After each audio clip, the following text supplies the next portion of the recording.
Vlog on a blog. Tomorrow's news today. Get to the truth.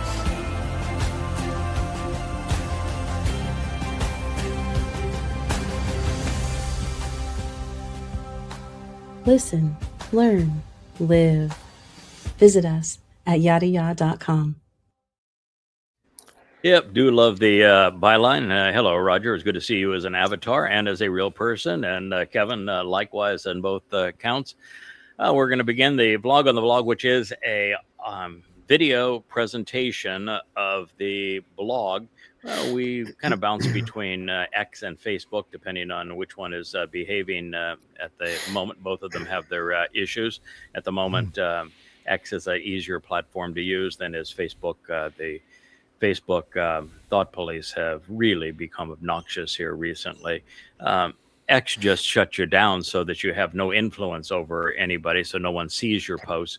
But they'll give you a feed. Unfortunately, they'll only give you a feed on the things that you click on previously, as opposed to those that you've chosen to follow. They will never show you those things. So it's both are really a horrible environment. But to get people out of that environment and the ability then to listen to the news from a very different perspective and to analyze what was presented incorrectly in the swamp of this day will be on X as the purpose of this show. And we begin with Jeffrey Sachs. Jeffrey Sachs is an interesting character. He's a professor at Columbia, and he has Columbiitis, which means that he is a raging anti-Semite. Columbia has positioned itself as the home of anti-Semitism in the United States, maybe even the capital of anti-Semitism in the world, and he has got it in the extreme degree. He is right about a number of things, and he is dead wrong on other things. He is now on Tucker Carlson's show in this particular excerpt that we're going to play, and Tucker Carlson is the most vile anti-Semite today on the planet. He is not only a Twistian, and as a Twistian, he is believes the New Testament, which condemns Jews for killing the Christian God, which is, of course, absurd. But absurdity has never bothered the faithful. He is also bribed by Qatar, which makes him particularly problematic, and by his own admission, he is demon-possessed. But nonetheless, in the world of social media, he is exceedingly popular because, well, the world of social media is filled with morons. Jeffrey Sachs, in this particular interview, reveals something that is partially true, that the downfall of Assad was a CIA scheme. The CIA has schemed some 100 regime change operations since the end of World War II, and they've gotten all of them wrong. So it's an organization that is 0 for 100, making a mess of everything. The biggest mess was probably the return of the Ayatollah and the removal of the Shah of Iran. And that was its third regime change operation in Iran, but it created the mess that we're dealing with now. The CIA is a menace to the world. He says that this was under order by Obama, and that's misleading because the CIA operation against Assad began much earlier than that. And the CIA will couch it as the same thing they would say about removing Muammar Gaddafi or removing Saddam Hussein, as these were terrible men, and therefore they were doing a good thing for the world and for democracy by removing them. What they don't tell you is that they could give two hoots about what's good for the world. They could care less about people's lives, and they embrace all manner of rotten dictators. Murderous men would be the kinds that they would like to replace, so long as they can control them. They went after these men for different reasons, but the common theme is the CIA wants to control every government in the world, and they want them all to buy American weapons, because if they become a client of America in terms of weapons, it's not only good for the bosses of the CIA, which would be the military-industrial complex, but also they become more controllable if they're an American weapon client. So Saddam Hussein was controlled by America, was given American weapons, but then he decided that he would exert his influence over other America clients than those that were protecting and promoting the petrodollar. So America went after him, blamed him of harboring Al Qaeda, which did not exist in Iraq, and having weapons of mass destruction, when the only weapons that he had were those that the CIA and the United States had provided to him. Then you go into Muammar Gaddafi, and Muammar Gaddafi's crime against America was that he came up with a means, because he ran such a profitable country, to use gold to create a gold-backed currency to free Africa from the control of the United States by using an African-based gold standard currency. And for that, he was killed. In the case of Assad in Syria, his crime was that he bought Russian weapons as opposed to American weapons. And you say, no, he was ousted because, he gassed large numbers of his people. Yeah, he did. So did his father, and the CIA and America wouldn't have given a crap if it hadn't been for the fact that he didn't play along with American weaponry. So you can tell, too, that they don't care, because they end up replacing Assad with the gentleman that was the head at the time of the Islamic State. So we're not a virtuous organization. So anyway, he claims that it was Obama that gave the order, and it was not. This operation existed long before Obama, trying to create regime change in Syria, and it failed like everything else that the CIA does. And then Tucker Carlson, has this, well, can you tell me why they did it? Because Tucker Carlson is a literal mental midget. And of course, I've already told you the reason he did it, which is because he was under the Russian sphere of influence and bought weapons from Russia as opposed to the United States. And of course, as soon as they got the Islamic State head, Jolani, in Syria, he immediately said, "Oh, I'll buy weapons from America so long as you give them to me. And we'll allow Turkey to use Syria, no problem, as part of NATO." So that's the actual reason. But because he is a professor at Columbia and has anti-Semititis, Jeffrey Sachs decided to blame Israel for the reason. So he answered the question that Tucker should not have had to ask by line, and condemning Israel as opposed to just going right to the baseline answer. And by the way, he's not stupid. He's just evil. He knew the answer.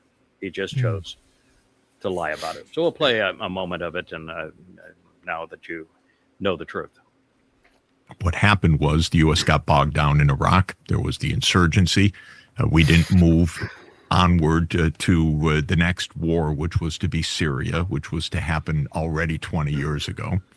But in 2011, what really brought Assad down last week started under Obama. And yes, and this is also interesting. It doesn't really matter who's president. This is long-term deep state policy. Obama ordered the CIA to overthrow Assad. So that started in 2011. But why would Obama want to overthrow Assad? Because Israel has run American foreign policy in the Middle East for 30 years. Stop it here. So this piece of shit first blames the deep state for coming up with a policy going way back before Obama. And then the same piece of shit who pretends to be a professor contradicts himself, and he says, to appease Tucker, where he gets a big audience, that it was the Israeli lobby. Now, you can't have it both ways, pal. One or the other. So he just flat out contradicted himself and lied, showing his overall prejudice and racial hatred of Jews. I can tell you, Israel had no vested interest as to who was over Syria.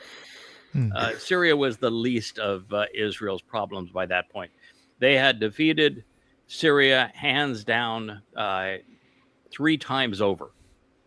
And so the last thing they needed was to deal with Syria, and the fact that that if they were buying Russian weapons, the Russian weapons were inferior to the weapons they were deploying, and so it was mute. And Assad had no ability to project a military attack on Israel again. Mm-hmm. And the worst thing that could possibly happen to Israel is for a government in Syria to have an allegiance with Turkey, because Turkey is a genuine threat to Israel. It's the biggest threat to Israel. It's not Iran, but overwhelmingly it's Turkey.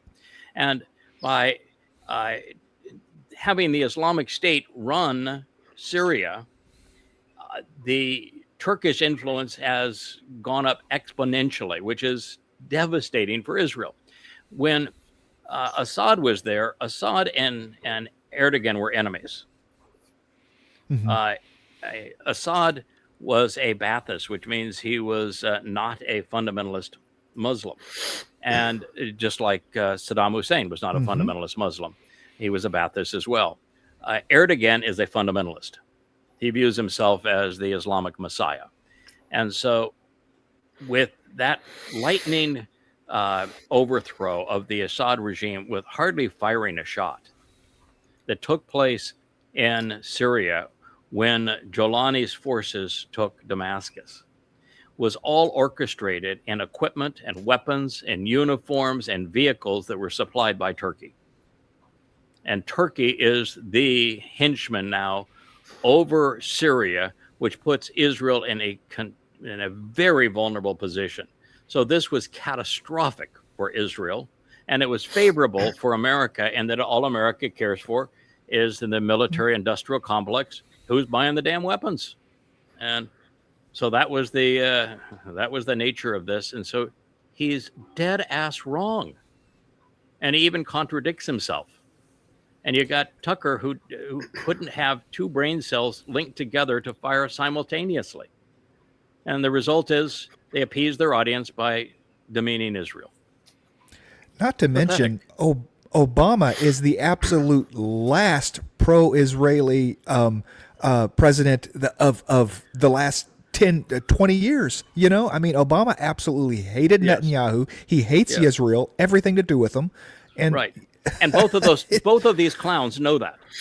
Both of these clowns know that Obama hated Israel. And so they're saying that he's saying that the motivation for Obama telling the CIA to replace Assad was Israel, when they know for certain, overwhelmingly, that it's undeniable that Obama despised Israel. So it's so sad how dumb those who are popular as influencers on social media have become. And while there is no fact checking. No, it's every chance they get, it's disparage Israel. It's down with Israel. It's Israel's fault. It's like the talking points. Yes. Over and it's over going again. back. Yeah, it's going back to 1930s Europe. Yeah. Where everything was blamed the Jews. Yeah, it's back to the protocols of the elders of Zion. We're gonna have all manner of lies and blame the Jews. Yeah. And the most amazing thing about the blame the Jews scenario is that everything they blame the Jews for doing, the Goyim have done to the Jews. Yeah. I mean, the Goyim have been genocidal towards the Jews. They've imposed apartheid against the Jews. They've subjugated them. They've slaughtered them. They've tortured them. They've robbed them of their dignity. They blame them for killing their God. The Goyim have done to the Jews everything they project the Jews doing falsely against them. And so it is such a stupid lie. It's just heartbreaking to see it portrayed over and over and over again in social media. And it's heartbreaking to see how many people buy into it.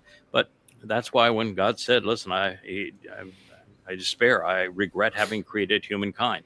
When there are a lot of humans together, they are universally evil. And the most popular programs on social media, which is the most popular means of communicating information today, which you see as people universally evil. God's assessment of humankind is accurate today, just as it was 6,000 years ago. Yeah. We are awful and we are worse together. wasn't the CIA founded from an organization that was founded right around the beginning of World War II? No, it was the end of World War II because World War II, intelligence okay. prior to that was military intelligence, and so the CIA was created really as a result of recruiting Nazi officers, Nazi intelligence officers, into America, and so we recruited Nazis. That was the basis also of our space program.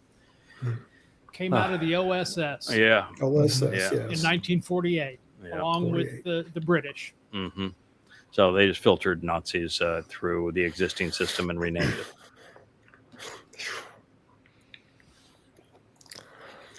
Yeah. So here's Tucker Carlson, and I'd say that Tucker is worse than the triple T's, the Trump tush talkers. Here he is claiming that Israel or the United States and that Trump is a slave to Israel. Now, the fact of the matter is that Netanyahu just flew in again to the United States. And when he came to the United States, he was not greeted by the acclaimed slave. He did not have a delegation from the White House. There was no vice president. There was no secretary of state. Supposedly your most important ally, and there was not a single American contingent there to greet him. The president of Lebanon received a red carpet, and when he pulled up, there was nothing but a wet tarmac. So this idea that Trump is a slave to Netanyahu, when at this point Netanyahu is a slave to Trump, is so moronic again that you just have to question the retardation that is necessary to create a person like Tucker Carlson. He is, yes, I know he has admitted that he is demon possessed. Yes, I know that he has received millions of dollars in bribes from Qatar. Yes, I know that he has gone from a nominal Christian to one who realizes that to have an audience in social media, you must play the Twistian MAGA card. So, I mean, I understand all of these things that he has done for his own popularity, but it doesn't take an intelligence level over, a 50 IQ to realize that he's full of it, that there is no substance to his claims. The opposite of what he is claiming in terms of the Trump-Netanyahu relationship is true. Netanyahu is a vassal of the United States, and he is slave to Trump. Trump tells Netanyahu what he can and cannot do. Netanyahu has no influence at this point over Trump. In fact, the matter is, nobody other than Satan has any influence over Donald Trump. Yeah, when was the last time a slave state or a vassal state put a military base inside of their the guys that controlled them, right? I mean, is there an Israeli military base in the United States? No. No. what Is I there? know. Is America now building military bases in Israel? Yes. When Israel's defense minister went on news yesterday and said that the reason that Israel is not engaged in attacking Iran anymore is they were told they could not do so by Donald Trump. Yeah. So there you go. Trump dictates to Israel. Israel doesn't always obey, but they do their best to give lip service and obedience. And throughout Israel now, particularly in the like Tel Aviv, there are huge billboards promoting the messianic concept of Donald Trump. They view Donald Trump as a messiah, even as he betrays them. It's the saddest thing to watch Israel venerate the devil while turning a deaf ear towards God. It's sad. They're self-destructive because of this. But Israel is venerating their Messiah. They are. They might as well be slave to him, and certainly Netanyahu is. the Rahab in the red hat is already getting started. Yeah, it is. It's over for Israel. They've been checkmated. This is a problem. He's speaking Russian, so you're not going to be able to understand this. But the closed captions are in English and they're bold, so I think that you can hear it. And I'm going to walk you. I'm going to walk you through it. Well, let's see what you can see before. Okay, you've cut the sound. I'll talk over it. So what he is saying, he's addressing a large crowd. He is one of the most subdued I've ever seen of Putin. He's essentially apologetic. He gave an award to someone, and the person that he gave an award to says, Mr. President, you need to be bolder with Ukraine. And so Putin's response, and he's grabbing both sides of the rostrum. He's trying to lean on it, and his voice is really weak. And he said, just like the economy, there's challenges that we must deal with. There's risks. There's risks to Russians on the battlefield. We have to be very cautious, and we have to proceed according to the plan. And if we go outside of the plan and are any bolder, then the risks are too high. So today, Moscow was hit again, and there were major explosions all around the city. Leningrad, not Leningrad, it's now St. Petersburg again. Excuse me, I've been to Russia so many times. It was Leningrad most of the times that I was in Russia. But St. Petersburg was bombed during the middle of his conference. A huge percentage now of Russia's refinery capability and storage capacity for oil and gas has been destroyed. And all the while, Putin threatens Europe and does nothing. And so the real question here is, and the answer by this speech appears that we now know the truth of the matter. Yeah, he's going to sit back and take it. Yeah, that Putin is now stuck in a rut of his own conception. He thought that if he had a limited plan in the Ukraine, that he wouldn't antagonize Europe and that he could outlast the anti-Russian heads of state in Europe, and that at the end of the war have Europe as a client of Russia as opposed to an enemy of Russia, and that the United States would be reasonable to deal with and ending the war that it started. And so that was his plan. And so it was just a slow go to claim the territories in Ukraine that were ethnically Russian, that were being threatened by the regime change operation that the CIA had put in place in Ukraine. And it was a very slow, methodical, costly process that Putin deployed to protect the ethnic Russian Oblast and eastern Ukraine. But while he has captured most of the Russian territory in eastern Ukraine, probably 85% of it at this point, he's nowhere pursuant to Odessa or to Kiev. He is nowhere in terms of protecting Russian territory from missile and drone attack. He is nowhere in terms of toning down the hatred of Russia, and he's lost the propaganda war. 9 out of 10 people believe the lie as opposed to the truth, and he's losing his own country. So he got himself in this rut of, I'm going to be patient. I'm going to, we're going to try to win this war to protect Russians without destroying Ukraine and without destroying our reputation in the world. But there is a point, and he's way past it, where caution is far more dangerous than being bold.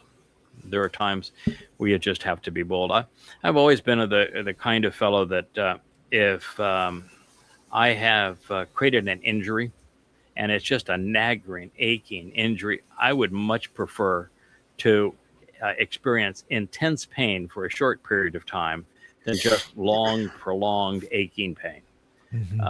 And that's where he is right now, and he can't get over where he has been. He's in a rut. I don't know if it's age. I don't know if it's ego, but the plan he conceived might have been based upon rational thinking originally. It failed, and at some point he has to realize it's failed. And the reason that I want him to realize it's failed, of course, is that if he continues to lose as he is now, I mean, yes, he's controlling more and more territory in Ukraine. On the battlefield, it's eight attacks and 10 are favor Russian success, and Ukraine is fighting a hopelessly losing battle on the battlefield. But they're inflicting greater and greater pressure on Russia economically and Russian society, and have rallied Europe to the point that at least the politicians want to go to war with Russia. This only ends one way, and that's in a nuclear holocaust. So this is really a very dangerous game that needed to be dealt with more aggressively to preclude a nuclear holocaust. And I'm disappointed that in Putin for not standing up. I thought he was a man of better character and competency than what he has displayed. It's almost like two boxers in the ring, slugging it out, trading body blows, and who can absorb the most body blows is going to be standing at the end of the day. Zelensky was just in London talking to the new PM, and they're developing a new high velocity drone with bigger warheads on it just to attack Moscow. Yes. England is already overtly in the war. Yes. So is France. So is Germany. Yeah. So it's just a matter of time before this spills over. Yeah. So are the Balkan countries. Yeah, they all are. And it's because he won't draw a red line. He won't respond when this is happening by Europeans. And because he won't respond, they just continue to take the battle to Russia. And he's on the edge of losing his country. And if that happens, Russia will go out with a nuclear attack. So that's what the world is up against. And the fact of the matter is that 80% of Russians want the war to be fought more aggressively. Mm-hmm. Yeah, and I'm not seeing an upside for Russia in any of this. They got the Crimea way back in 2016, right? I mean, so economically, that's what they wanted, was the port city, there. Otherwise, there's nothing in Ukraine that they are protecting the ethnic Russians in stop. I mean, of course, they don't want NATO to put missiles there and stuff, but it's costing them now in the amount of rationing that's going on, that they're pulling resources, oil and gas and things from further out, Vladivostok, Tomsk, Omsk, the Urals areas, to feed Moscow. That they're rationing fuel. It's starting to hurt Russians and stuff. Yeah, their refinery is compromised, and their distribution channels are compromised, and their people are being attacked. Their buildings and refineries and many other things are being destroyed. So I can assure you that if he continues what he just said in this speech, that he will lose control of Russia, and he will put the world at the precipice of world war, because Russia will be defeated, and Russia has a dead hand switch for defeat. And it's not Ukraine that is defeating Russia. It is Putin that is defeating Russia, because he's not willing to effectively stand up against the united European and American onslaught of his country.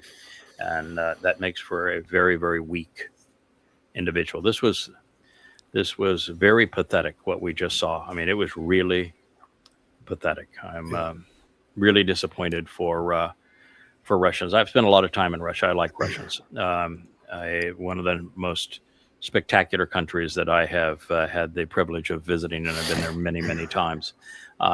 And while I'm a huge antagonist towards communism and socialism during the USSR days, and I don't like this man's affinity for the Orthodox Russian church, the fact is that just as a people and as a country, it is a beautiful place that does not deserve what America and the West are seeking to do to it, to destroy it.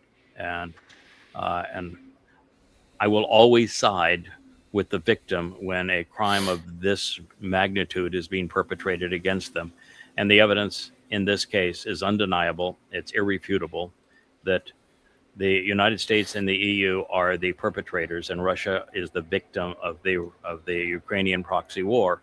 And so it saddens me when the victim isn't willing to fight to protect itself, and that is what we're witnessing now with Putin and Russia.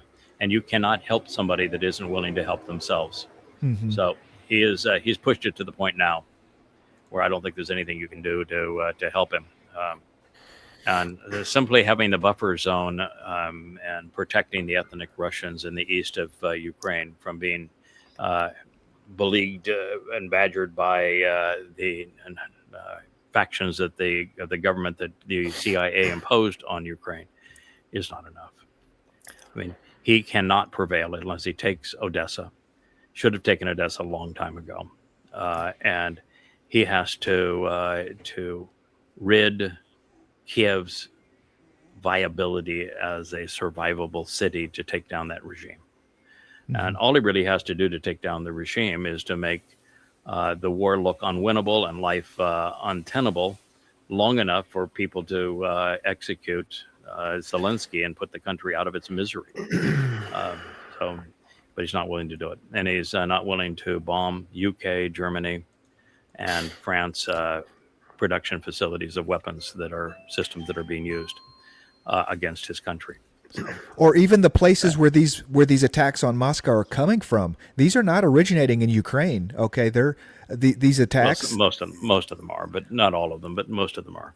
It's the guidance that is provided by Germany, the UK, the United States, some even by the Mossad, and so MI6. So it's the target guidance is being provided by America and the Europeans for the most part, and the technical expertise and many of the drone components are being made in Europe, and so they're supplying Ukraine with the tools to kill Russians. But that's been the purpose of the Ukrainian proxy war. That's what Lindsey Graham used to brag about. He thought it was the best investment ever, is giving the Ukrainians the weapons to go kill Russians, and that's what Europe and the United States are still doing. And ultimately, you can't protect your country unless you retaliate against those who are using the Ukrainians as cannon fodder to kill you. So that's the position he's in, and he's somehow seems to have got himself in a rut where he is blinded now to reality. Yeah, I think even if the war ended today in a truce or a ceasefire along the current lines, that would basically mean nothing, because the Ukrainians in the West would just use that time to build up more resources, more armies, and just come in and attack him again. Correct. This is going to continue on no matter what. Yeah, that's correct. Yeah, it's NATO has to be eliminated for there to be peace in Europe, and because NATO is so belligerent, and Trump is so belligerent, and the leaders of the UK, France, Germany, and the Baltic countries are so belligerent, this war is not going to end in anything less than a nuclear exchange. But that's really what we're witnessing also in Iran, where we've had now a sixth day of no bombing, which means one of three things and only one of three things, and you can pick which one you want. But it's either Trump is no longer able to convince Simcom to bomb civilian targets since they're out of military targets to bomb. And SIMCOM has said there is nothing we can do to change the course of this war by continuing to bomb. So it means that he has no one to execute his orders in that regard. Number two, that the Joint Chiefs are correct in telling Trump we're out of munitions and we're out of interceptors, and therefore we cannot continue a war when we do not have the ballistics to perpetrate against Iran. Or number three, that he is genuinely so sinister, so demonic, so out of his ever-loving mind that he is considering a land invasion of Iran. And if that is the case, and he's storing up the reserves necessary to do that, then you will witness something far worse than any military defeat that has ever been witnessed. This is far worse than Waterloo here. He sends American troops in to invade Iran. It will not only be a killing field, but they can't be supported. There is no end. You would need 2 million troops to occupy Iran. It would be a devastating loss of life, and you would gain nothing. Literally, you'd gain nothing in the process. There is nothing to be gained and everything to lose. And that's where we are.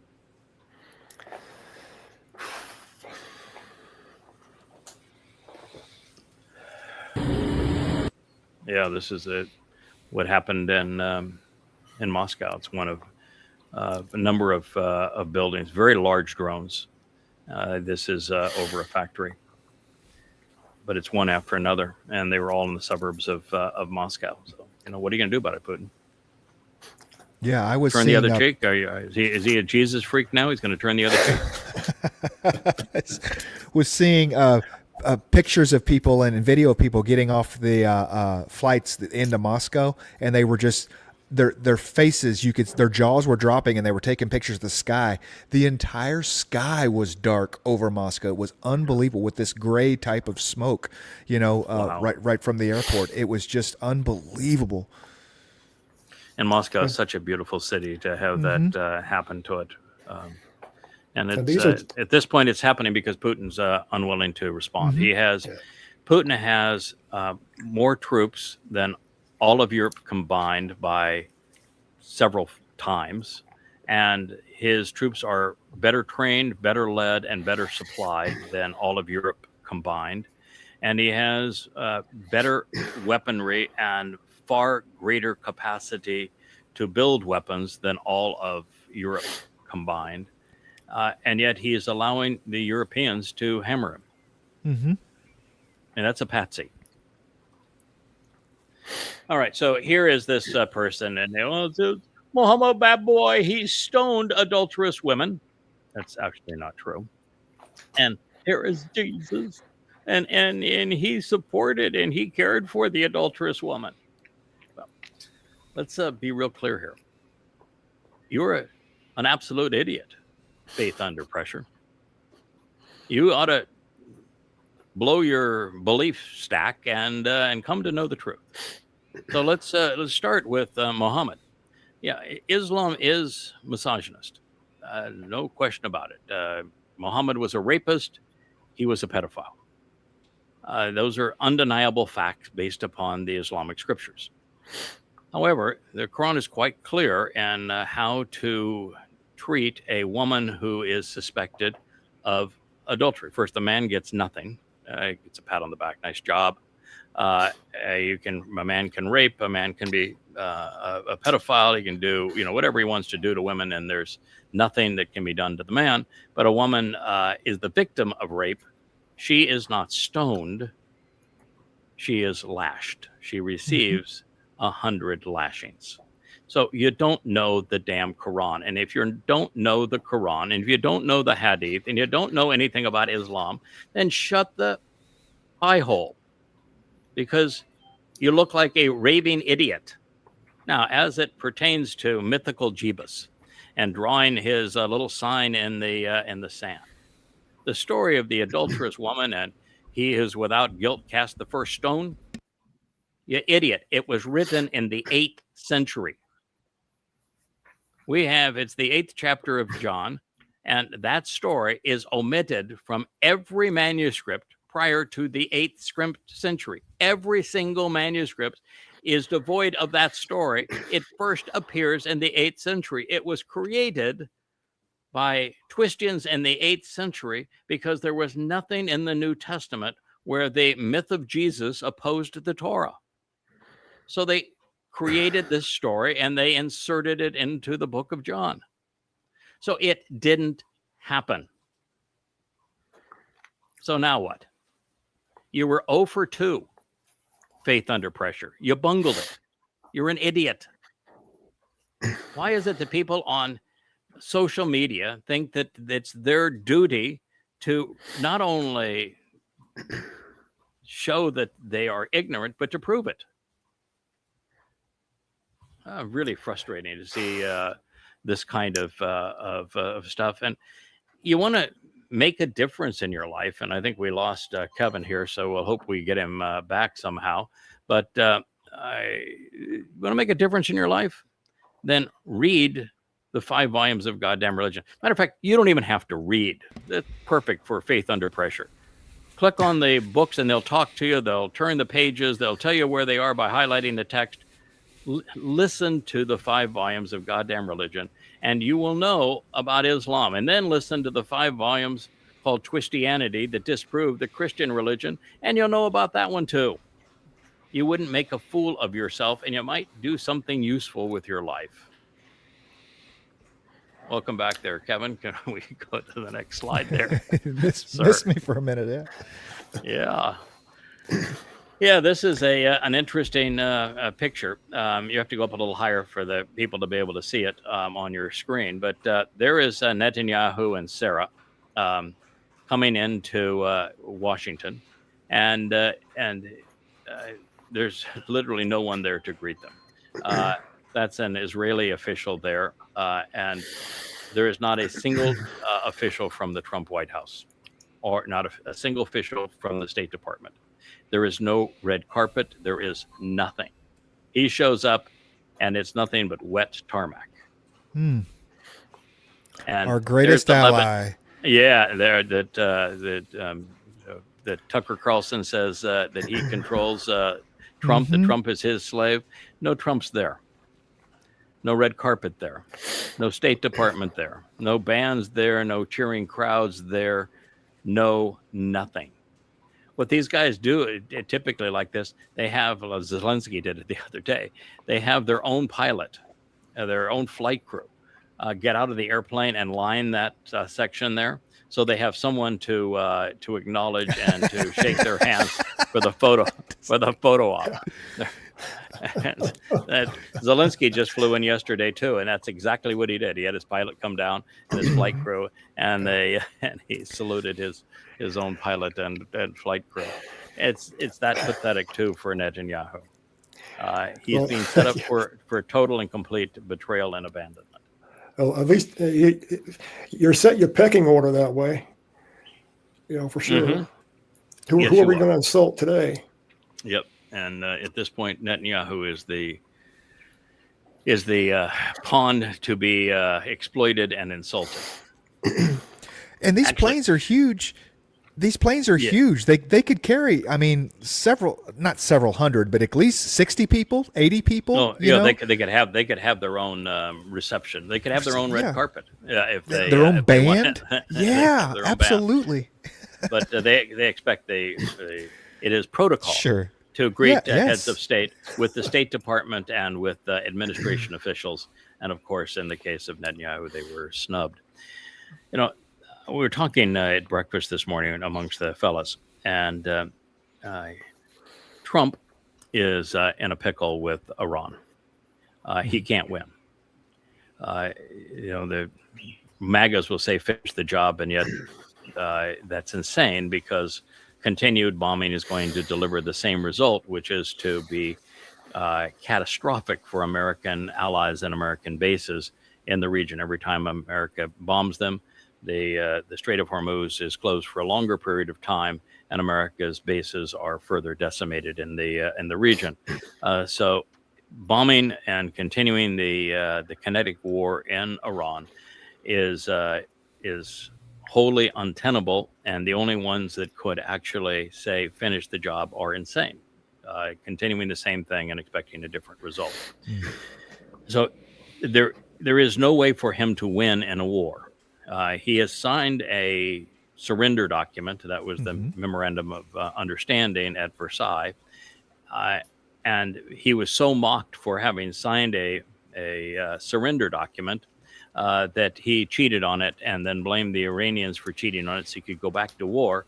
And then he had his military say, you can't continue to do this because we're out of munitions and we have no targets left. And we're not going to continue to hit civilian targets because that's a war crime. So there is nothing he can do other than just sail away and claim victory while acknowledging the world acknowledges defeat. So if you were advising Donald Trump, and I'm not Satan's advisor, and I'm on the other side, but you would think that there'd be somebody there with enough gray matter that could advise Donald Trump as to what his one card that he has to play. And he has one card that he can play that he can get out of this problem. And that card just walked down the steps of that airplane there. And it's not the guy on the left. What's the card that he can play? Blame that. Yeah. No. God, no. Oh. Hell no.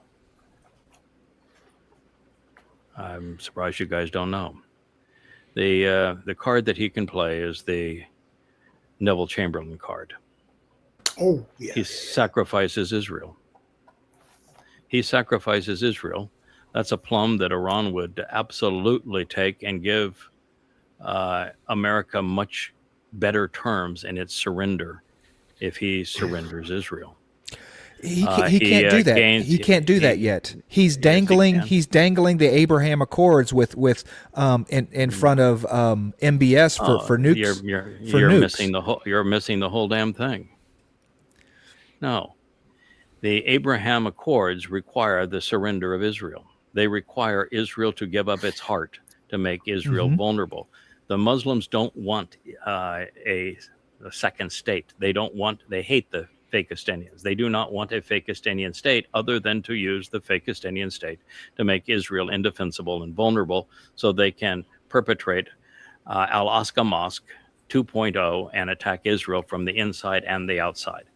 And so all they have to do, all Trump has to do is to say, I will force the sacrifice of Israel, the waste of Israel, to create a Fakistanian state.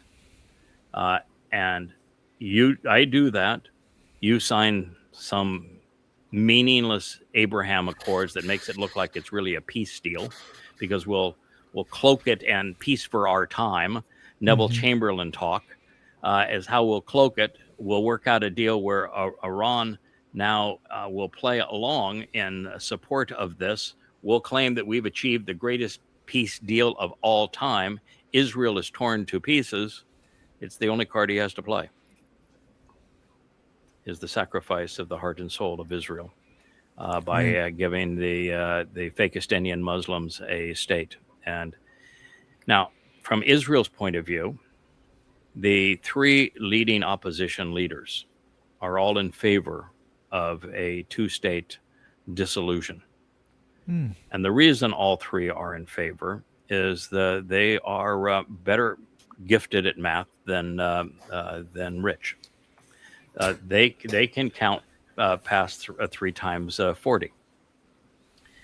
At this point, the demographics of Israel don't allow the survival of Israel. And that is because if you tried to reincorporate Gaza into Israel, and you continue to expand Judea and Samaria into what's called the West Bank, and you consider the birth rates of Muslims that are actually inside of what is recognized as Israel, You go from having a Muslim population that is about 25% of the total to a Muslim population that is 50% of the total and growing rapidly. And so if you continue to have a parliamentary system, we'll call it a democracy for lack of a better term, although that's really a stupid term. But in that parliamentary system, you give the Muslims a 50% of the vote, and it's no longer a Jewish state. Your country is owned by your enemy. And so by creating a Fakistanian state, they take all of the Muslims and they have all of those votes for Fakistan. And so that's what they're looking at and saying, well, that'll give us a little breathing room in terms of continuing to have a Jewish state. But what they're not thinking is that the Muslims in Israel are not going to leave to be part of that Fakistanian state. They're still going to claim citizenship of Israel, and the Muslims are going to want them to do so to continue to destabilize Israel. And Israel then can't say, well, since you have your own state, you can only vote there, because then Israel will be condemned for being an apartheid state. So Israel is in a checkmate situation with this. They can't oppose the United States because the United States is their only weapons supplier. And their only ally in the world, and they can't kowtow to the United States without it being the destruction of Israel. So they have been checkmated, and while I don't think Donald Trump is smart enough to have figured that out, there has to be somebody within his inner circle that is sufficiently anti-Semitic, which is the majority of them, to make that proposal. J.D. Vance or some other character, Rubio, Marco Rubio would be the other one that could potentially make that scenario.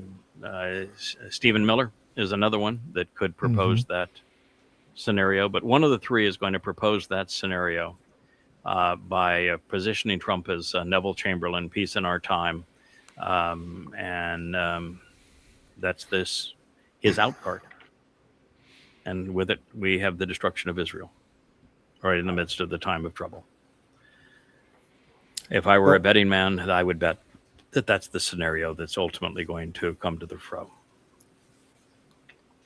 Yeah, it makes the most sense. You've talked about it in your writings before that's going to happen, just the way you played it out. But it's to me, it's just a matter of time of when it happens. It's almost, I wouldn't say 100% assured. Yeah, we know that Israel is going to be forced into a treaty with many nations, and 95% of the world's nations through the United Nations would vote against Israel and the creation of a Muslim state. Palestine will be free and all that rot.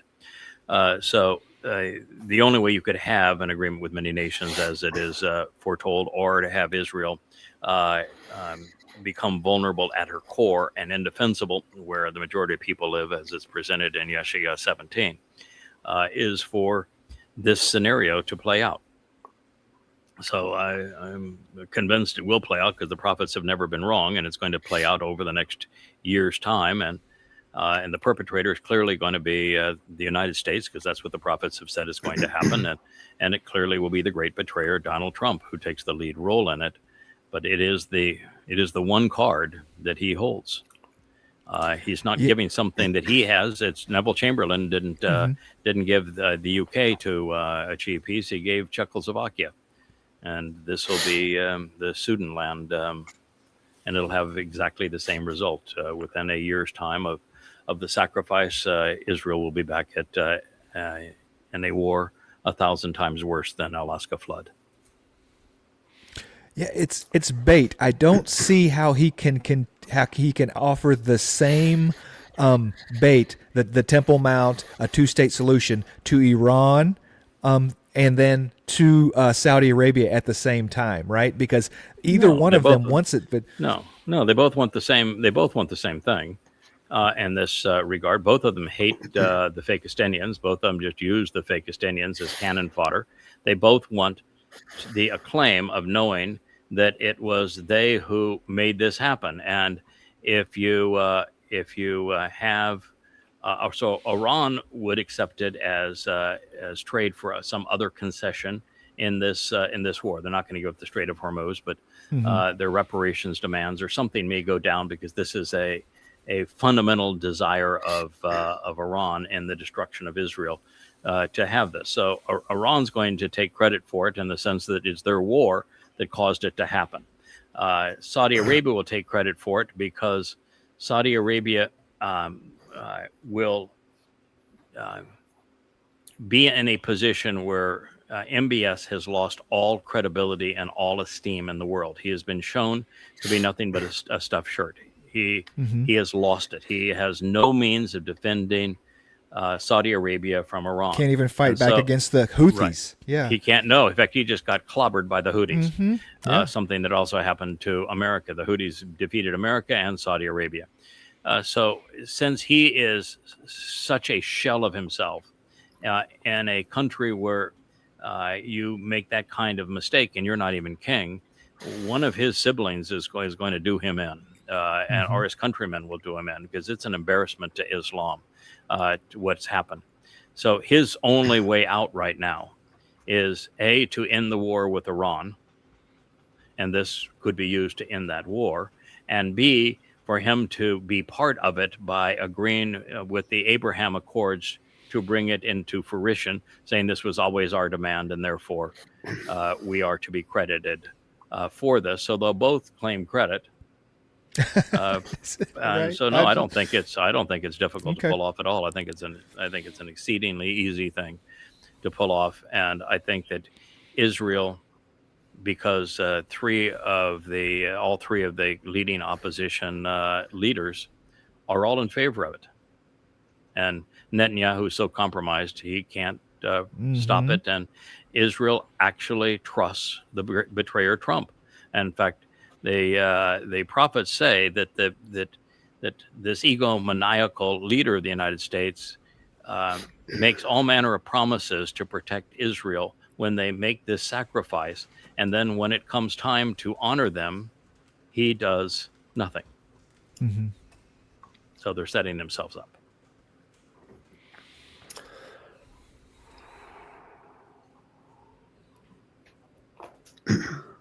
Future history delivered today. All right, so this is another picture of Moscow. It's just on and on. It's really look at the black smoke from that fire. It's an industrial building. It's probably somewhat near the airport. That could well have been what was being seen. Yeah, see how far back it goes there? Yeah, that's what I was. Yeah.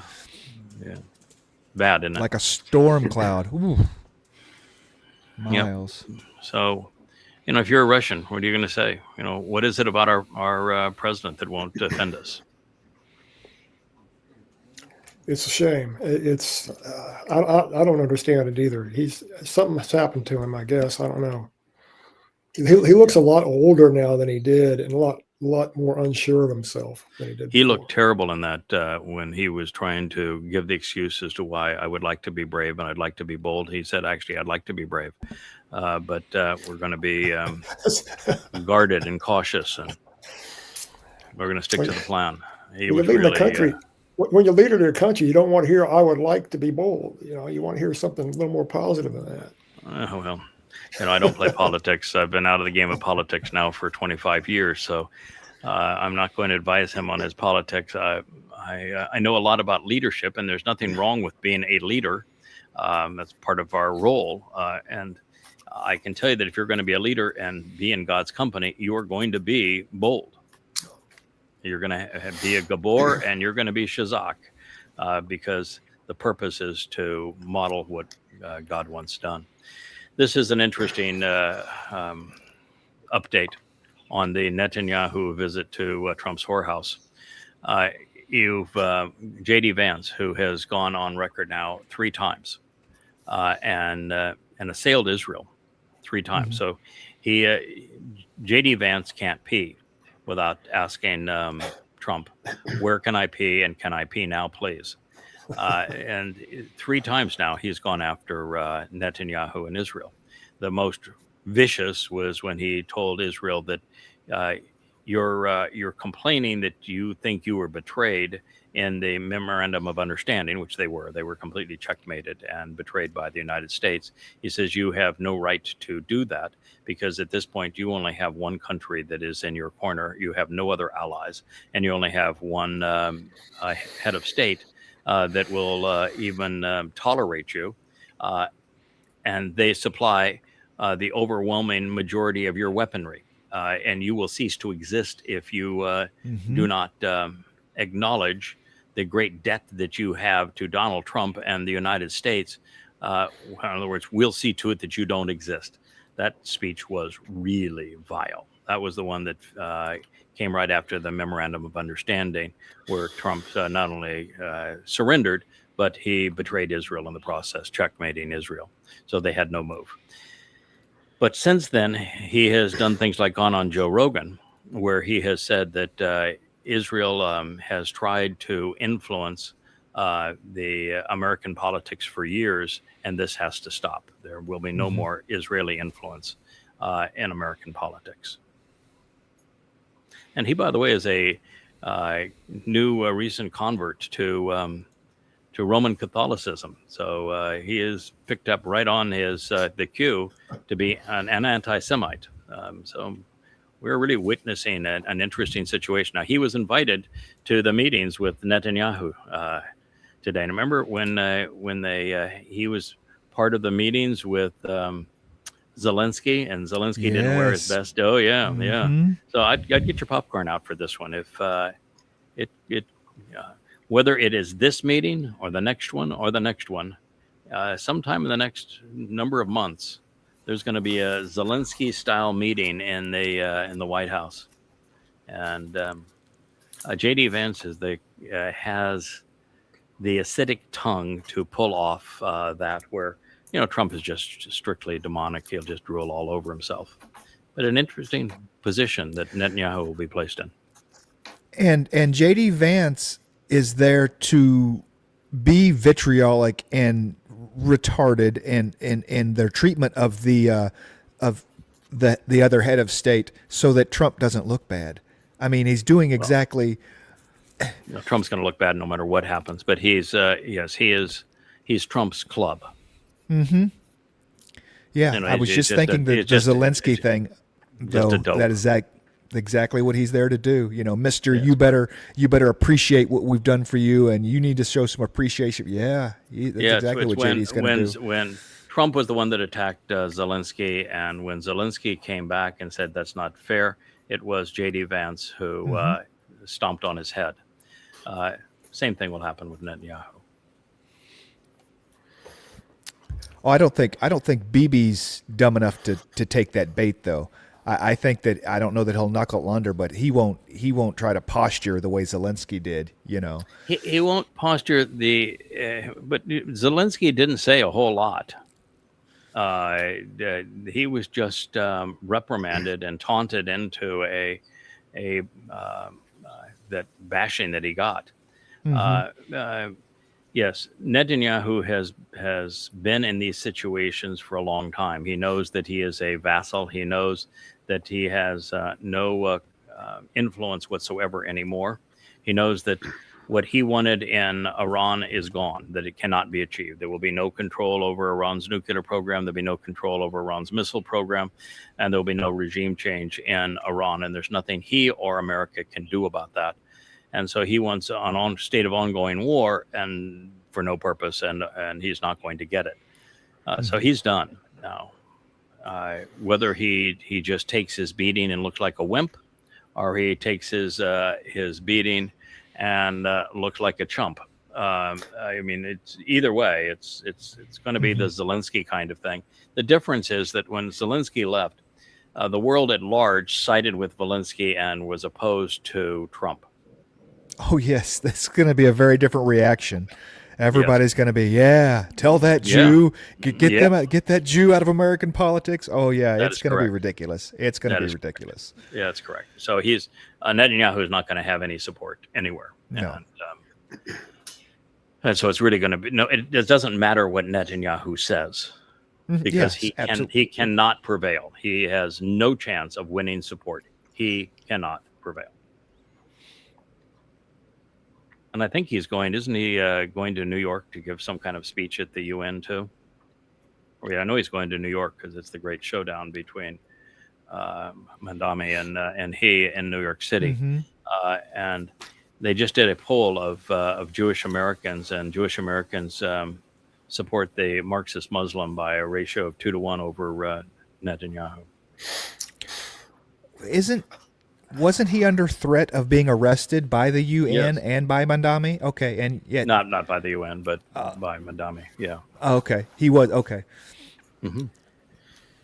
Yeah, the guy that led the trumped up charges against him, Khan, yeah, he's been relieved. I mean, he Okay. was abusing women. He was accused of it, and finally he's been relieved from his post. So nobody wants to mention, he's accused of being a war criminal, but only by a man who was abusing women. So we'll see how it all plays out. Yeah, here's Zelensky, the two people at the bottom. That's his flight crew. That's, They are just so pathetic. Okay.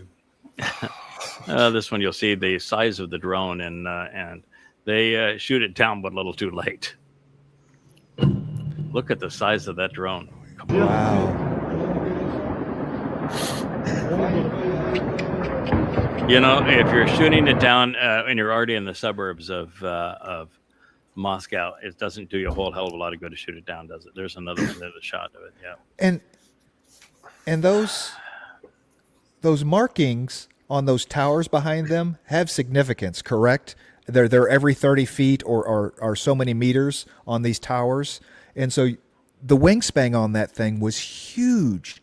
Well, yeah, those are the condensation evaporation towers for the refinery, and yeah, you look at the wingspan of that thing. So for it to get all the way to Moscow, a drone of that size, and it's winged, so it's not flying all that fast. That's is pretty damn pathetic of the Russian air defense systems for it to have gotten all the way there. Wow. Yeah, they keep on playing this game. The next one's going to land in the Kremlin. Then what? They've tried. They just haven't made it work yet. But they've been trying. They've been trying. Yeah. Yeah, this just to watch Marxists promoting Palestine will be free, and Marxist women. They have got to be the most brainless creature on the planet. I mean, if you were to compare a Marxist woman and a garden slug, I think if you were to hold a debate between them, the garden slug would win 8 out of 10 rounds. You know, here is a Marxist woman who would consider herself, pro women's causes, promoting a religion that has colonized 57 countries, murdered 250 million people in the process, financed its religion and its conquest on the slave trade, is so misogynist that women have no rights and have to run around wearing tents, that legalizes pedophilia and rape, and stones women to death for not wearing a tent in public, and that whose own scriptures are genocidal. And yet these Marxist women are so moronic that they're promoting that. It just boggles the mind that there could be humans on the planet that are this ignorant, irrational, and immoral. But there are. I was going to say it's one thing to be ignorant, another thing to be stupid. But if you put them two together, you got a truly unique kind of individual. Yes, they cease to be human. You see, yeah. They cease to be human. Of course, she would claim to be an environmentalist, and one's holding a plastic bottle of water, and the other's got her little lime-colored purse there. Victory for what? V. Victory for what? I mean, we'll play it just because you can see the vile nature of their expressions and what stupid really looks like. That is what stupid looks like. Yep. That is, and all the little people behind them. They're all Marxists. They're all Marxist youth that have been indoctrinated, that don't even have 3 functioning brain cells to connect. I mean, when God says, I disparaged having created humanity, that's what he is talking about right there. And that's not, I mean, God's biggest issue is religion. They're not even religious. And look at it. He just said, there is no good. You're all rotten all of the time. I'm sorry that I created you. It was a mistake. Proof. Those lives are worthless. They're counterproductive. I don't understand this Berg person. Innocent Iranians are being hanged by the Islamic regime. German leftists are flying the flag of their killers, and the Palestinians and the Kufa, the Kifa. I mean, so I'm okay with the Muslim Iran stuff. I support them, but I'm completely against, or I'm okay with the Palestinians killing women and murdering women, and but I'm not okay with the Iranians doing that. This is just so confusing to me. Why this person is upset about them flying? But it's because they're incapable of thought. They're incapable of making intelligent connection between. I mean, stupid is stupid. You cannot pick stupid. These two women don't have a 5 IQ between them. And if you were to poll all of the men and women that are immediately behind them, you couldn't get 100 IQ out of 100 of them. I mean, I'm serious. A garden slug is more cerebral than all of. If they were put up against an octopus, it would be a catastrophic loss. I'm going to paraphrase Carville and say, it's Islam, stupid. Can we not just, Yeah. I mean, it's Islam, stupid. Yes. No, but Marxism Marxism has actually been more vile than Islam over the past 75 years to 100 years, actually 100 years. Marxism, socialism, communism, fascism, which is a form of socialism, killed more people, deprived more people of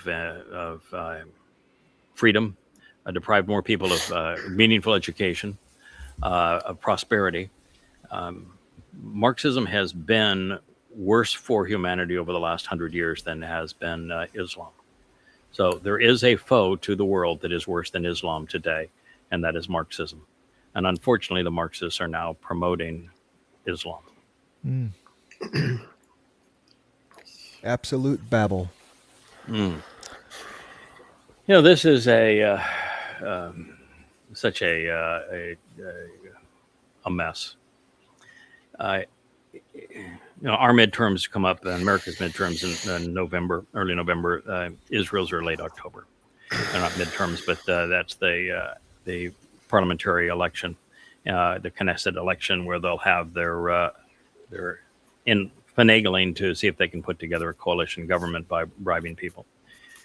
The situation in Israel is desperate. You've got 3 of the 4 the 3 opposition leaders. There's 3 of them. The exceedingly liberal Lapid, the moderately liberal Naftali, and the Enigma, because nobody really knows what his politics are, Eisenkot. They collectively, in a coalition, cannot beat Netanyahu's coalition. It's true right now that Eisenkot is outpolling the Likud party, but the Haredim parties and the religious right-wing parties are so uniform in their support of that coalition to preclude the Haredi from having to fight and defend the country, and to continue the stipends for the Haredi to continue to be parasites destroying the country. And they're put in that position because Netanyahu needs them for his coalition. He's not prime minister without them, and if you bribe them, they will support you to some degree. But because they are collectively about 25% of Israel, and because the liberals are about 25% of Israel, they simply offset each other. And then you have the Arab parties, which are about 20 to 25% of the vote. And if you pull them out, there isn't enough remaining for the opposition parties to overcome that the stranglehold of the parasites, the Black Death of the Haredi.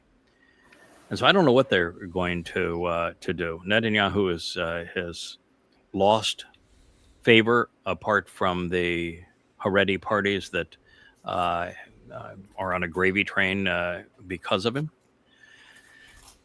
But how do the opposition parties prevail? And if it's a stalemate, which means that nobody can get 61 seats out of the Knesset to vote for them or hold that together, then Netanyahu continues, and there's just another vote, and you go through vote. What did they do one time? Like 6 or 7 of these things, and Netanyahu survives all the time. Nobody can form a government, so it's the Netanyahu government over and over and over and over again. Netanyahu has destroyed Israel. He destroyed Israel by his response to 10/7, by then destroying Gaza, by then 2 wars in Lebanon, by 2 wars in Iran, and by losing the entire world, so that the entire world now hates Israel.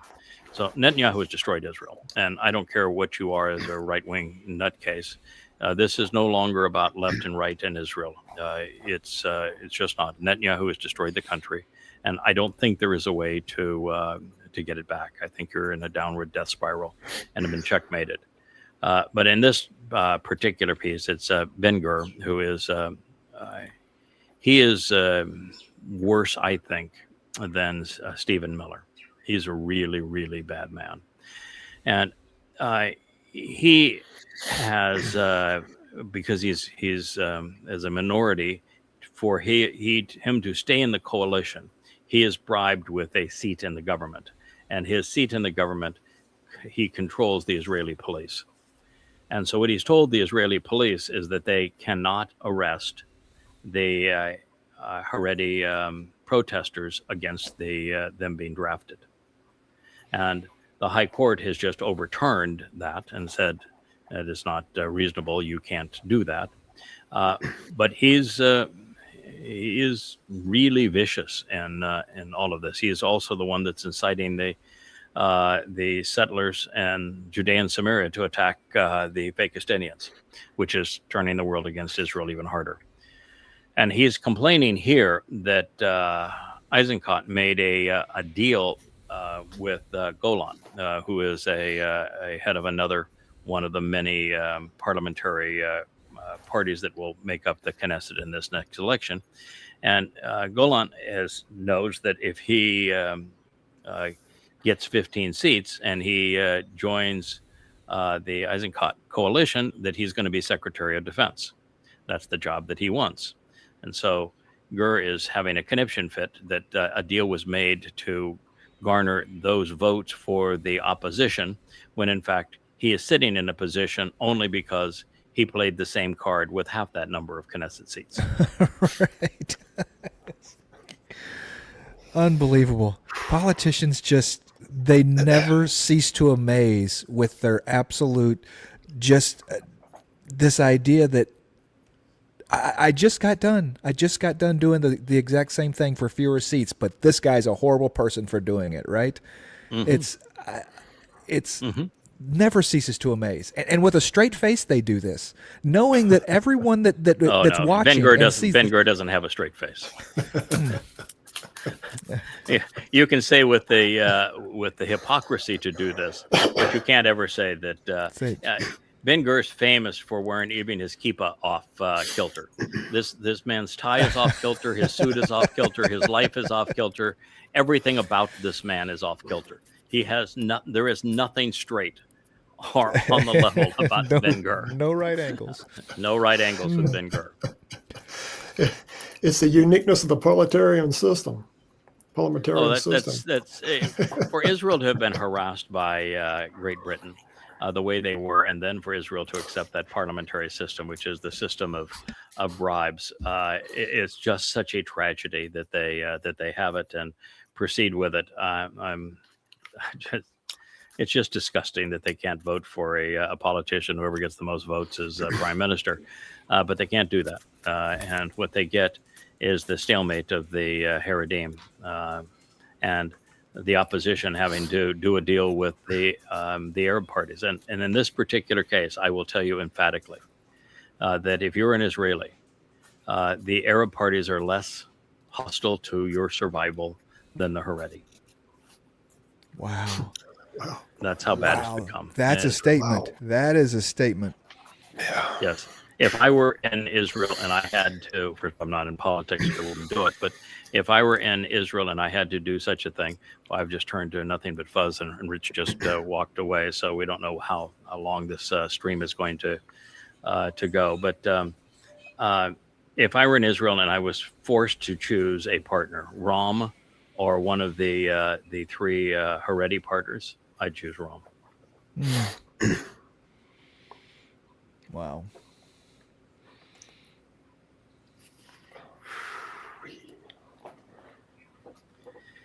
Yeah, this one was interesting.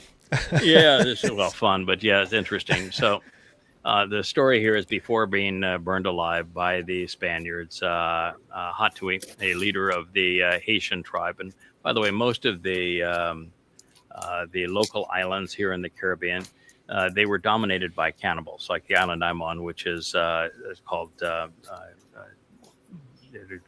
St. Cruz, but it's St. Croix because it was named that by Columbus, who actually found the consequence of the cannibals because he came ashore here at what's called Salt River because he needed to replenish his water supplies, and one of his crew was eaten here.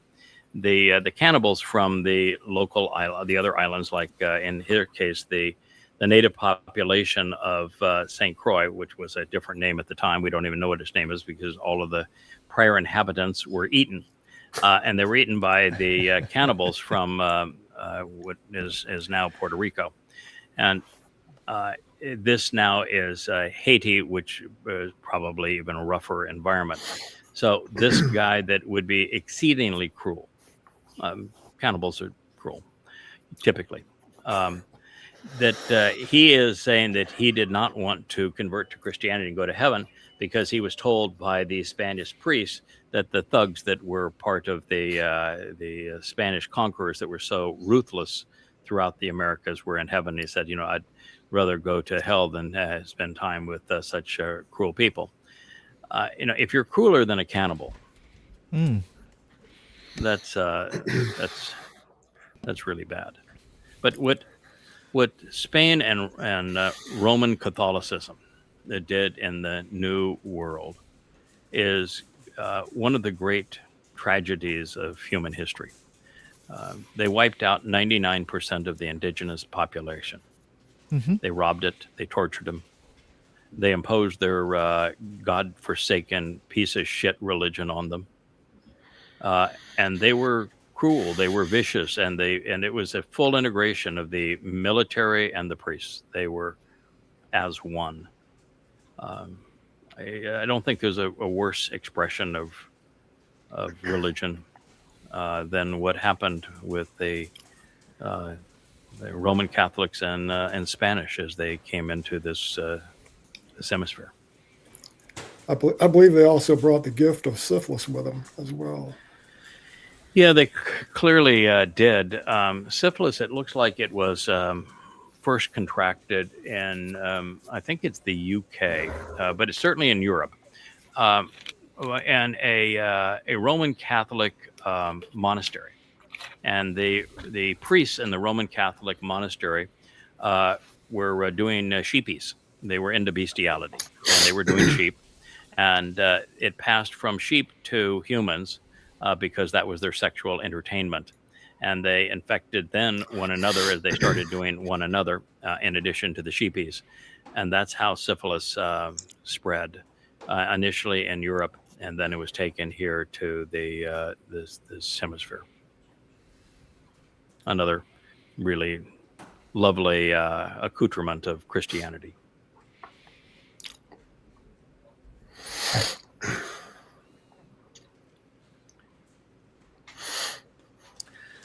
So breaking. Oh boy, breaking. When you hear breaking, you know you're in trouble. And this is from Brooklyn Dad Defiant. Breaking. We just discovered that the main culprit responsible for rigging the 2026 midterm elections against Republicans. So they haven't happened yet.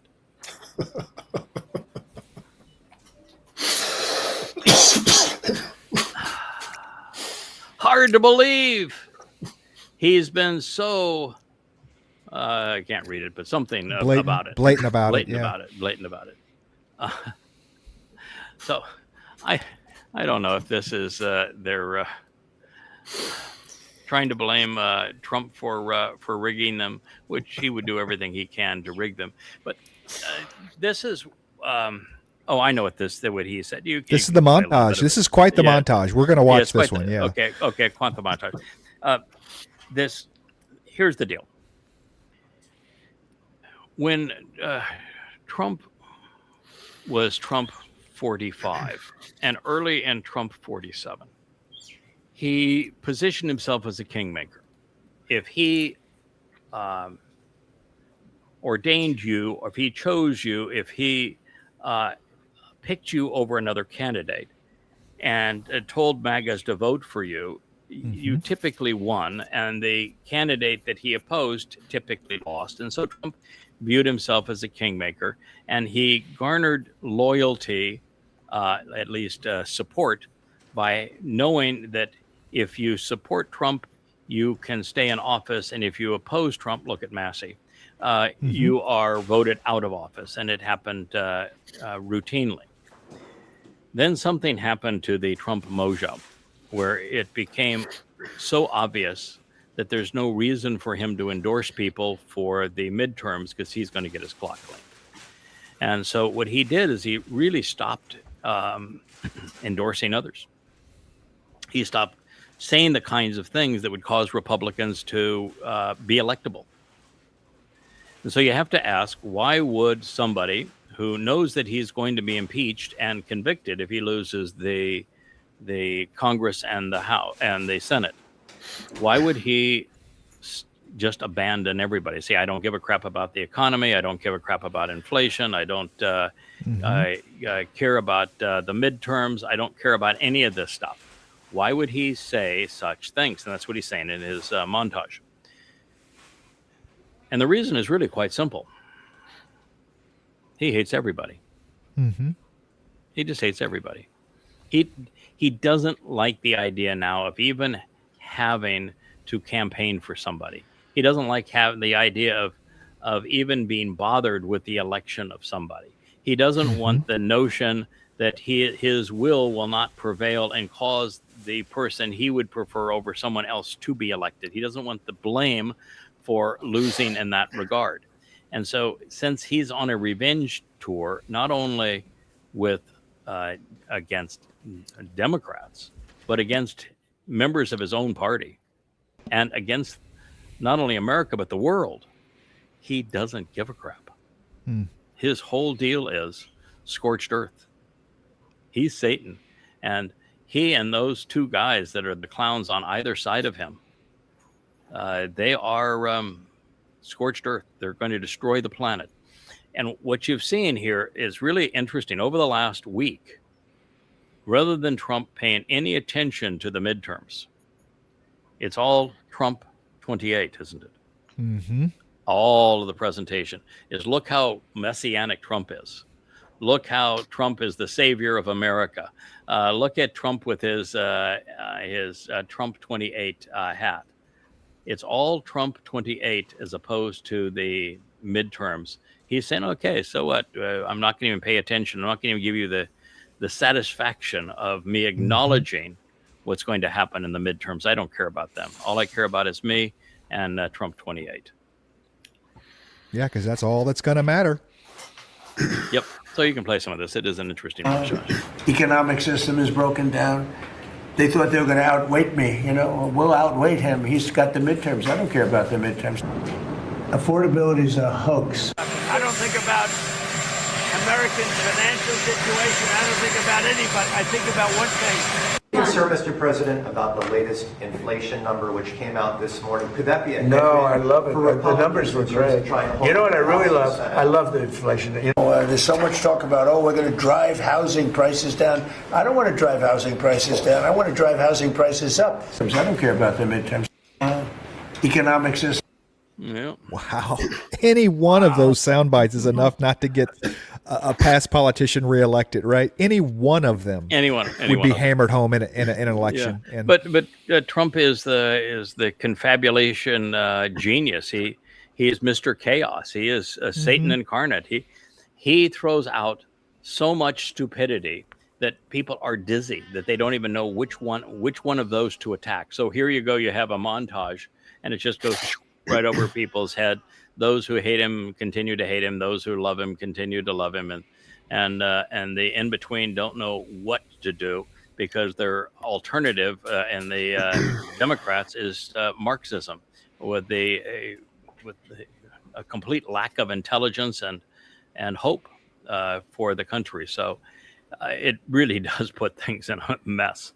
America is far worse off than Israel is in this regard, because you do have about 39% that are MAGA morons. You have about 40% that are Democrat Marxists and are complete counter to anything that's intelligence.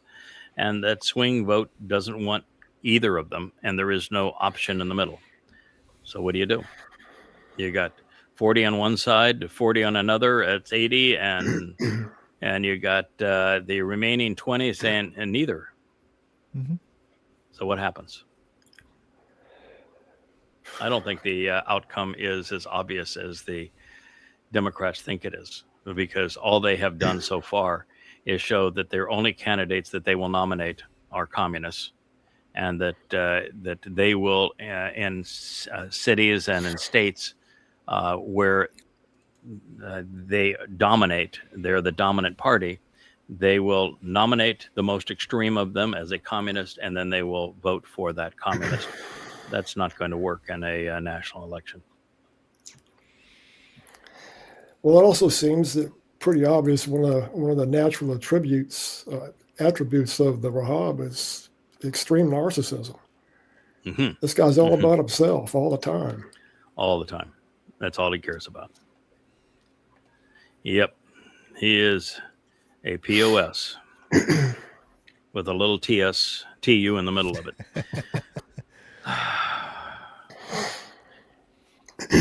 So, how is it that someone is so ignorant that they showcase their own stupidity on X and Grok promotes it? So here is 8 billion humans allowing Israel to Holocaust the Palestinians and steal their country. There is no Palestine. There has never been a Palestine. Even when there were Philistines 4,000 years ago, 3,000 years ago, they were invaders from Crete, and they were terrorists. So there was never a Palestine, ever. Not even a Philistina. There were Philistines, but they didn't have a country. They were invaders, as they say, from Crete. So there is no one stealing their country. It's the stealing has been done over the last 1,400 years, and you've got 57 countries throughout the northern Africa and the Middle East and into Asia that were stolen by Muslim thugs that killed 250 million people in the process. That was the Holocaust. 250 million people dead, stealing countries, enslaving the people, raping the women, and they remain under the control of Muslims. And So it's the Muslims that have perpetrated the genocide, the apartheid, and the Holocaust. In fact, it was Muslims that sided with the Nazis to create the Holocaust in the first place. And all the while, there has never been a Palestinian nor a Palestine. Wake up. Good grief. I mean, this is not something that I went and looked for and found. This is what's served up to me by Grok. That means Grok is as stupid or as immoral or both as Wake Up, who wrote this. It's just vile. I mean, there's nothing you can say to it other than the only thing I think you missed was how can they use to holocaust as a verb? Holocaust is a noun. It is an event. Right. It is one event describing one thing. To holocaust and steal. No, holocaust is not a verb. That's the only thing I think that we. Well, thank you for the grammar. I didn't know you were a grammarian, but okay. Well, I'm not. But I just. I'm sorry it pinged me. for missing. Yes, to Holocaust. Yes. They just keep they did that. They did that to misrepresent, just as they misrepresent what the term genocide means. They misrepresent what the Holocaust was, and they want to claim that rather than the Jews being subject to a Holocaust, the Jews are the perpetrators of the Holocaust because the entire world is upside down from them. They have miserable little lives, and who knows what else is miserable and tiny. And they all they can do is blame someone else for their miserable, disgusting little lives. That is the nature. That's the nature of these idiots that promote such conspiratorial scum. Is they have miserable little lives, and they're looking for someone else to blame for their own failures. Common thread amongst all conspiratorialists everywhere. It's the I hate Israel propaganda of the day. Tomorrow will be something else. Yep.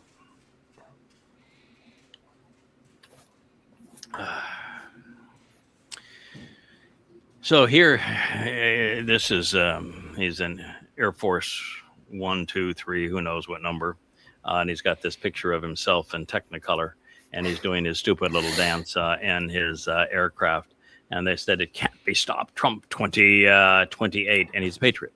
So now it's patriotic to oppose the U.S. Constitution. Absolutely. Yep, that's the new definition of a patriot. Is that rather than defend the Constitution, you oppose the Constitution. Rather than fight for what is moral and right, you fight on behalf of a rapist and pedophile who is a destructive warmonger and thief. Congratulations, patriot. You have redefined this level of depravity to which humans have succumbed. Is succumb a verb? I think so. Yeah, no, you're okay there. Yeah, that one's solid. So here they're posting, and most of the time they make these posts. Like there's one on Assange says, forget Russia, the Jews are the greatest threat to humanity. And Assange never made such a thing, but it's posted routinely and sponsored by Grok and Meta AI as being legit when it's just untrue. But in this particular case, unfortunately, the statement was sort of made. You can't put in the quotations, Jews are the most despicable of them, of humans, because of the fact that that is not the actual quote. He says, I have avoided doing anything which could show any esteem for the most despicable of mankind. So he did not say Jews are the most despicable of mankind. The context of the letter infers that's the case, but you can't put that within the quotation because you're misrepresenting the quotation. In the case of Napoleon, he was not much of an expert on such things. At this point, he had failed miserably as a leader of France. He was exiled for his failures as a leader of France. He was lamenting his doom, and like all losers at that point, he was looking for someone to blame. So he was writing his brother in correspondence, and he says, "I have undertaken to reform the Jews." Now, what manner of ego would have a Frenchman say that I have taken to reform the Jews? Were the Jews fighting him? No. No. So why would he want to reform the Jews? Were the Jews committing criminal acts against him? No. What's the purpose other than to say he was trying to reform the whole world into his vision of himself, which is just nothing but egomaniacal. But I have not endeavored to draw more of them into my realm. So he's saying that I have quarantined them. I don't want any more of them in. I tried to fix the ones that were here. You didn't even say what he tried to fix them of, other than maybe they didn't support him to the degree that he wanted to be worshipped as if he were a god. And then he says, I have avoided doing anything which would show any esteem for the most despicable of mankind. So, well, this statement does appear in one of his letters. Napoleon was the typical hypocrite. He had the decree, we call the infamous decree in March of 1808, which restricted Jewish money lending and residency in France. So he was clearly an anti-Semite in that regard.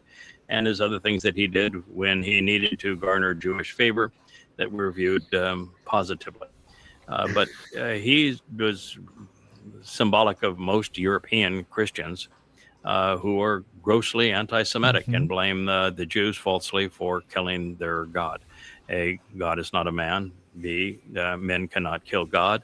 And C, the Jews were never involved in crucifixion ever. So the whole thing is a lie at the level of the debate between the octopus and the slug. But nevertheless, Christians aren't very smart, and he wasn't either. Just because he strategized himself into several winning scenarios, he proved at Waterloo that he was an absolute idiot, and he proved in Russia that he would sacrifice 9 out of 10 of his men for nothing but his ego. So, you win a few, you lose a few. That does not make you a great man, and particularly when you consider the number of people who were killed as a result of his ego. Yeah, it's almost like he was alluding to the reforms of the Inquisition, that if we could just make those Jews Christian enough, that they'd be all right, right? I mean, that was, what the hell? Yeah, the torture will continue until morale improves. Uh-huh, yeah. Yeah, pretty pathetic. Yeah, Messianic Trump. This is the way they present him, and yet you want to know the real Trump, that picture they won't want to present, but he is trying to walk towards his chauffeur-driven limousine, and just in mid-stride, he didn't trip. He just collapses and falls on the pavement, and he can't get up. Oh, wow. I don't know if you've seen that, but yeah, no, he was it was shown on a lot of media outlets. He's just walking towards the his chauffeured limousine out of a building for going someplace, and doesn't trip. He just literally completely collapses on the asphalt, and he can't get up. Somebody has to literally pull him back up. Right. Reminds me of the Hillary Clinton episode when she was getting where they scooted her off into the SUV, where she loses her shoe in the whole 9 yards. Back when she was running for president. Yeah. This is not losing the shoe. This is literally his legs collapsed. His legs stopped working. His arm stopped working. He turned into a puddle of goo on the street. Wow. And could not get up. Made no attempt to get up. He had to be pulled up. Yep. Yeah, he's in bad shape. We'll go one more. Yesterday was okay. I was just going to say that yesterday's Luminary episode, the most exciting 6 minutes in the Torah. I mean, you delivered. You I didn't did. just. It was pretty good. Right. I am positive that no one has ever seen that story from that perspective, and the story makes no sense from any other perspective than that perspective, and the clues are everywhere. That my understanding of the perspective is exactly what Yahweh intended. Yeah, the real story of what happened alongside the Nile with the Amma, with Jochebed, with Amram, and the raising of raising of Moshe. It's a marvelous story that God orchestrated, and I think it's the most interesting 6 minutes in the Torah, the way that it plays out. This particular picture here, the GI Jesus. He's got his American flag. I'm GI Jesus, baby. I'm gonna lead the troops into battle. Gunther, what in the world's wrong with you? I mean, there was no Jesus. God is hugely anti-politics and anti-religion, and the country that God lashes out against more viciously than any other is the one represented by that flag that is in the process of betraying Israel. So no, there is no GI Jesus. You're absolutely wrong. I will go one more. I don't want that one to be the last image that we. I don't know that this one gets better. Oh yeah, there you go. We might have to do one more after this. This one I was just going to say. They're claiming that Roman Catholicism reigns above the Anglican Church and the Lutheran Church and the Methodist Church and the wee old little Baptist churches down there. And I would just say guilty as admitted. You made your confession. You're the one responsible for the reprehensible consequences of Christianity. And you're going to claim that you are the mother of all of those churches, then I will accept your confession, and I will be glad to hold you accountable. Guilty as admitted. Yeah. Christianity has been, and the Roman Catholic Church has been one of the greatest scourges in the history of humanity. It all goes right back to Rome. Yeah, this picture is missing all based on a lie. It's missing the 10 little horns that are on the beast with iron teeth that tramples the world, isn't it? There's only 5 of them pictured here. Yeah, and what they didn't show here is the myth that the Roman Catholic Church did not emerge on the top of Capeltine Hill. The Roman Catholic Church evolved out of Imperial Rome, which is the beast that precedes it. And so they ought to have paid attention to the prophecy in the book that they call the Bible, because it has the Roman Catholic Church evolving out of the beast that is Imperial Rome. So they need to move down a slot on their totem pole there. Mm-hmm.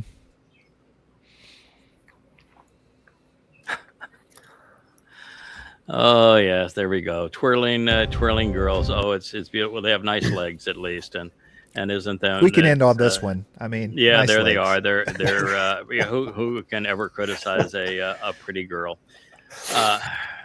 But here's vivid. I'm just so ashamed of you, destroying Israel by promoting insanity. Your dream of regime change is absolutely idiotic. It was Babylon, which is essentially Persia now, that destroyed your temple. It was Assyria, essentially Babylon, and Persia now, with Assyria that destroyed your first temple, and Babylon that was the second temple. These are not your friends. They enslaved Israel around 701, 702 BCE. They came back and did the same in the 6th century BCE. To pretend that you're going to dance with the pretty girl of the Persians when they have been your enemy is insane. On top of all of that, they were among the first conquered by Muslims. The country has been exclusively Islamic since that time. And the Muslims have had a 1,400 year commitment to exterminating every Jew and wiping Israel off the face of the earth. And they have perpetrated apartheid and genocide towards you. They are not going to be dancing with you. This idea that you were going to get regime change and the Iranians were going to love Jews is not even remotely possible. It is the kind of nonsense that causes politicians to go off and do stupid things. Yeah, even Eisenkot, who was lead general and defense minister in Israel, said that Netanyahu's goals in the Iranian war were unachievable. There was no chance of getting regime change, and everything else he had attempted to do was impossible. But Vivid is a bullheaded promoter of the man who is destroying Israel, of Netanyahu. He is even a big time promoter of Donald Trump, the great betrayer. He's that stupid. And here he is going on and promoting this we're going to have the girls dance between Israel and an Islamic country. That is never going to happen. And to present such delusions is caustic to Israel's survival. You aren't promoting Israel; you're destroying it. Exactly. You can't sleep with your enemy and expect a good outcome. No. Israel, you've attacked Iran twice, viciously. And the Iranians have perpetrated all manner of harm on Israel. You are killing each other. You are attacking each other. You are not dancing together. That is not what bombings and terrorist attacks lead to. You've caused exactly the opposite. You want to present this accurately, you're clawing each other's eyes out. They're in a cat fight here, not dancing with them. You do not go,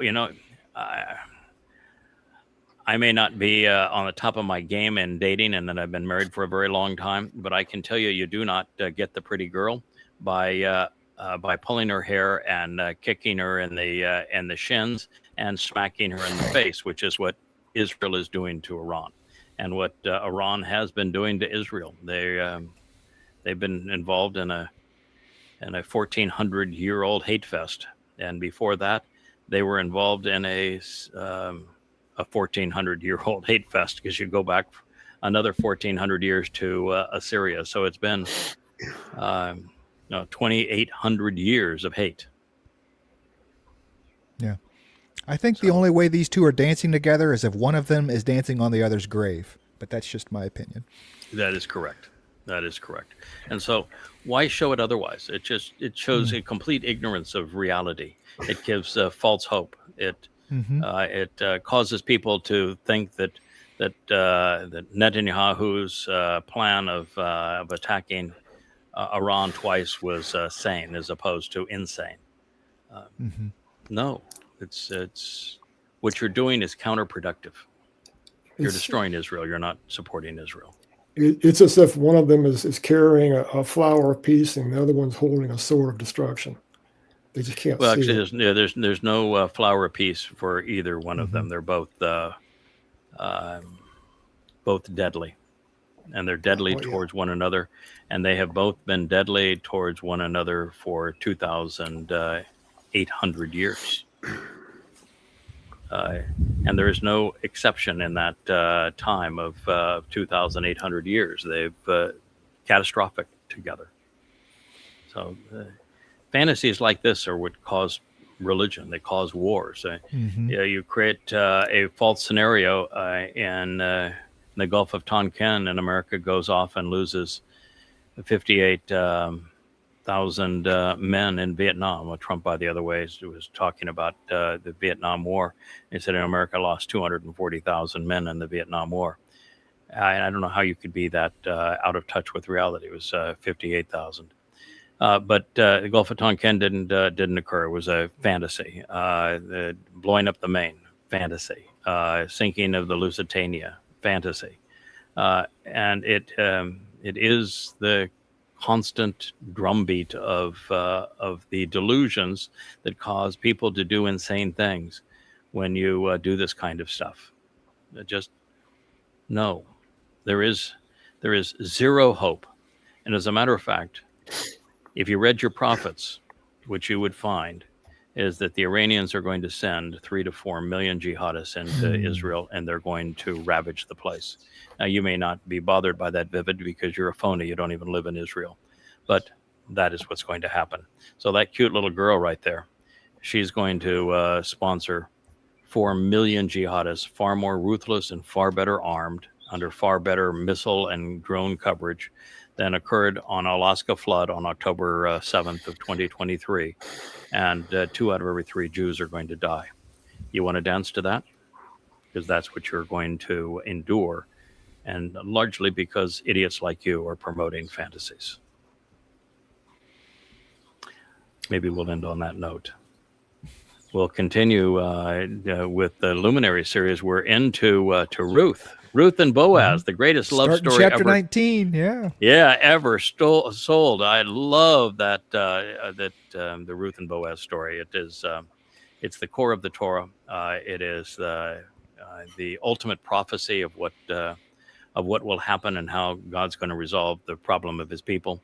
It comes at a devastating time for Israel, and this is the one ray of sunshine of hope for all of Israel.